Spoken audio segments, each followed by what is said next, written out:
Assalamualaikum warahmatullahi wabarakatuh. Siapa yang membangun masjid, maka Allah akan membangunkan surga untuknya sesuai dengan hadis Bukhari yang telah disampaikan oleh Rasulullah SAW.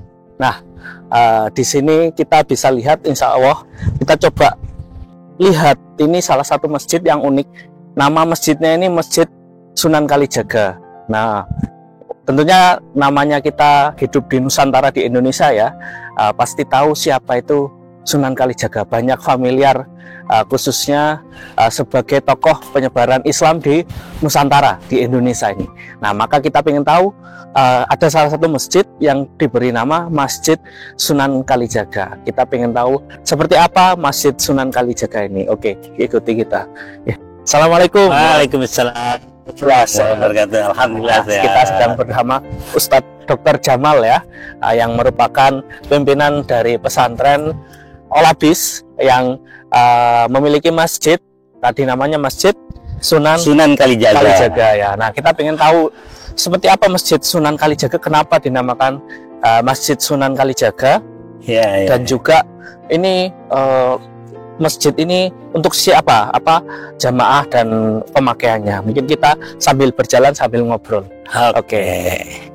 Jadi yang pertama secara sederhana saja dan secara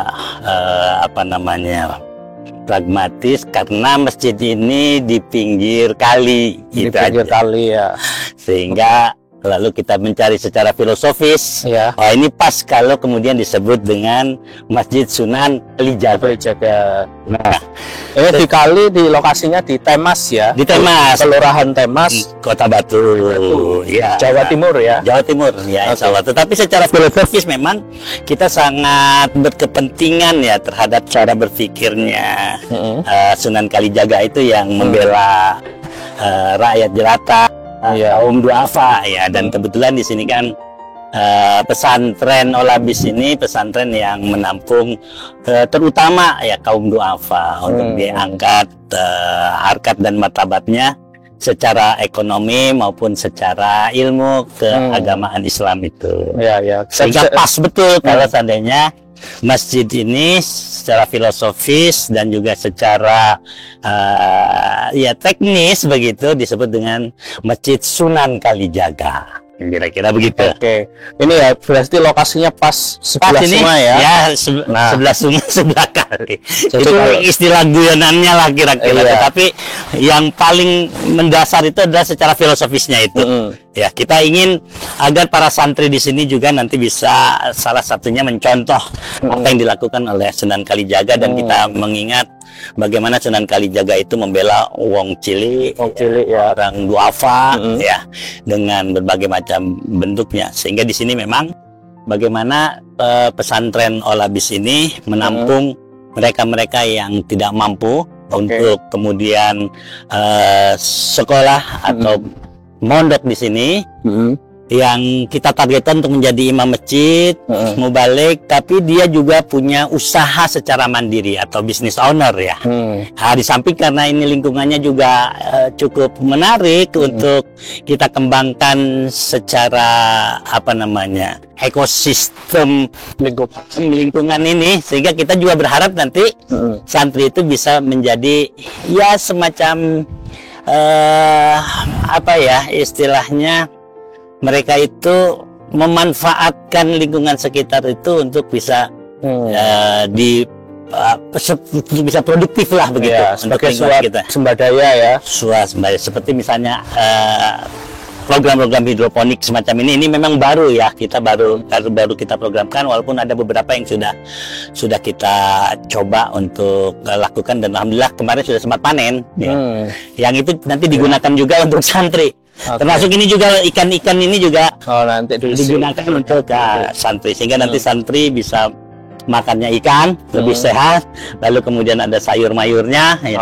Cabai juga kemudian tinggal metik karena itu pesantren ini termasuk pesantren enviropreneur ya, kira begitu loh, peduli lingkungan. Jadi kita tahu masjidnya ini ada di sebelah sungai, dan filosofi dari kita tahu Sunan Kalijaga ya, yang merupakan tokoh pembawa Islam di Nusantara yang peduli terhadap wong cilik. Yes. Bahkan kita bisa lihat ya di masjidnya ini, sebelahnya ini kolam Ya. yang nanti ditumbuhi atau dihidupi ikan-ikan. Sudah beberapa, ini Sudah ada ya? sekitar 1.500-an.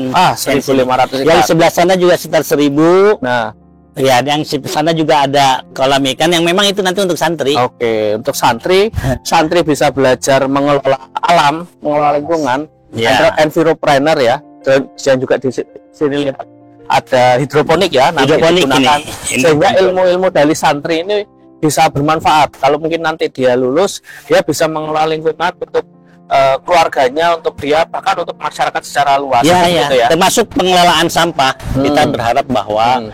pengelolaan sampah di pesantren ini selesai di sini, Oke. sehingga hasilnya pun bisa dimanfaatkan untuk pupuk misalnya begitu. Oke. Jika nanti santri lulus, dia punya bisnis, Heeh. lalu mampu mengimami masjid, Heeh. lalu juga bisa ceramah, khutbah, ya. Di samping dia juga jadi duta lingkungan lah, kira-kira ya. begitu. Intinya akhirat beres, dunia Insya Allah. gitu ya. Dunia wal akhirat. Dunia wal akhirat.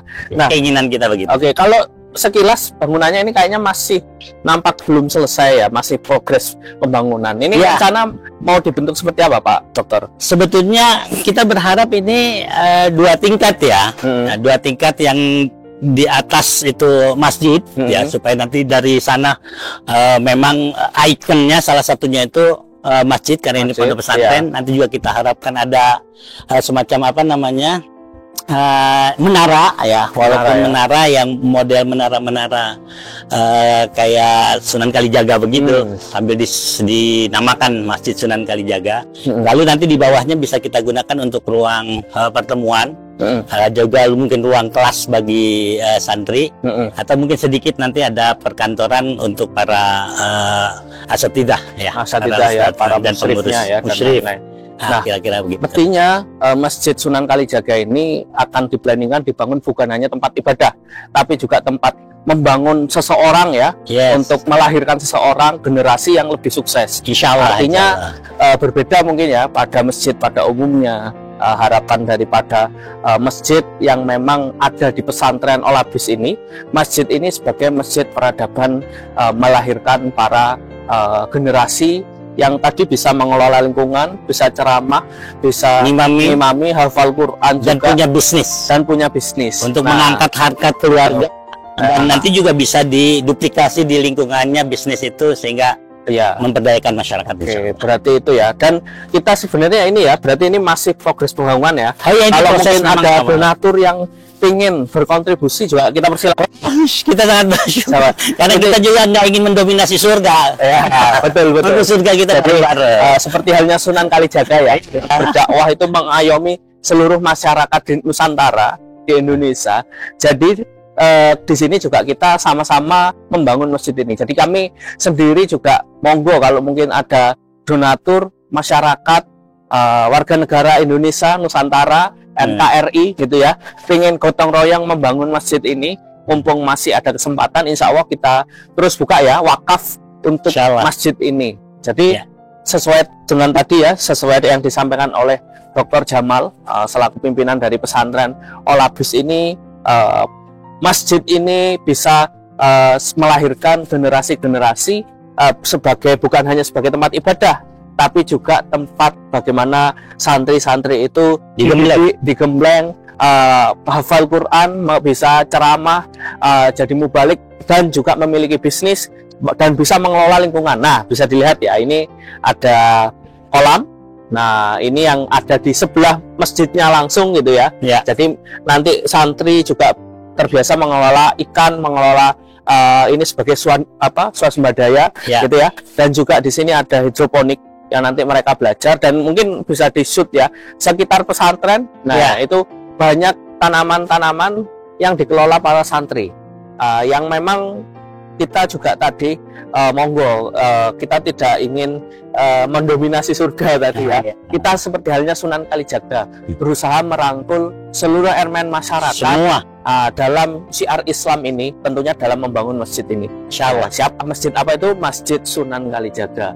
Nah, monggo bagi yang ingin pahala jariah, pahala terus mengalir, mau berdonasi wakaf atas nama diri sendiri ataupun orang yang dicinta ya, baik itu yang masih hidup ataupun yang sudah meninggal, kami menerima di sini. Alhamdulillah, insya Allah, karena ini juga merupakan program dari Dompet Al-Quran Indonesia, lembaga amil zakat resmi di bawah naungan Kementerian Agama dan Basnas Republik Indonesia. Jadi selain lembaga amil zakat, kita juga lembaga nadir wakaf yang resmi, teraudit dan secara syar'i. Nah, artinya di sini insya Allah dari pembangunan ini nanti kita salurkan pada pengurus pesantren untuk dibangun masjid ini sesuai impian Masjid Sunan Kalijaga tadi ya, yang disampaikan oleh Dr. Jamal. Oke, mungkin itu. Kalau ingin bergabung menjadi donatur, bisa hubungi di nomor hotline kami di 0813 8500 2300 ataupun cek deskripsi ya di video ini ataupun di caption gitu ya. Insya Allah sesuai dengan perintah Rasulullah ataupun yang disampaikan Rasulullah, siapa yang membangun masjid karena Allah, maka Allah akan membangunkan tempatnya di surga. Amin, amin. Artinya di sisi lain ini menjadi kesempatan buat kita. Kita tidak pernah tahu usia kita kapan akan dipanggil oleh Allah. Bisa sekarang, bisa besok, atau bisa dalam waktu dekat ini. Nah, mumpung jenengan semua lihat ya, saudara-saudara bisa lihat video ini, insya Allah bisa menjadi pahala jariah. Mungkin itu saja. Terima kasih Pak. Mudah-mudahan berkah, insya Allah. Amin, amin, insya Allah. Jadi nanti kalau bahkan donatur yang pengen lihat ke sini bisa persilakan ya. Lokasinya di Kelurahan Desa Temas, Desa Temas, Kecamatan Batu, Kota Batu. Ini berada di dekat dengan belakang Lipo Mall. Nah, Lipo Mall ini ya, dekat di Batu atau Gor Perdamaian ya. Perdamaian. Jadi lokasinya ada di sekitaran Kota Batu. Tapi nanti kalau mungkin pengen berkunjung ke sini, bahkan memberi langsung kepada pengurus pesantren untuk pembangunan masjid ini, kita terbuka ya, kita siap mengantarkan dari DG. Mungkin itu saja. Terima kasih Pak Dr. Jamal. Kurang lebihnya mohon maaf dari kami. Mudah-mudahan pahala jariah selalu menjadi tabungan Bapak Ibu sekalian. Assalamualaikum warahmatullahi wabarakatuh. Waalaikumsalam warahmatullahi wabarakatuh.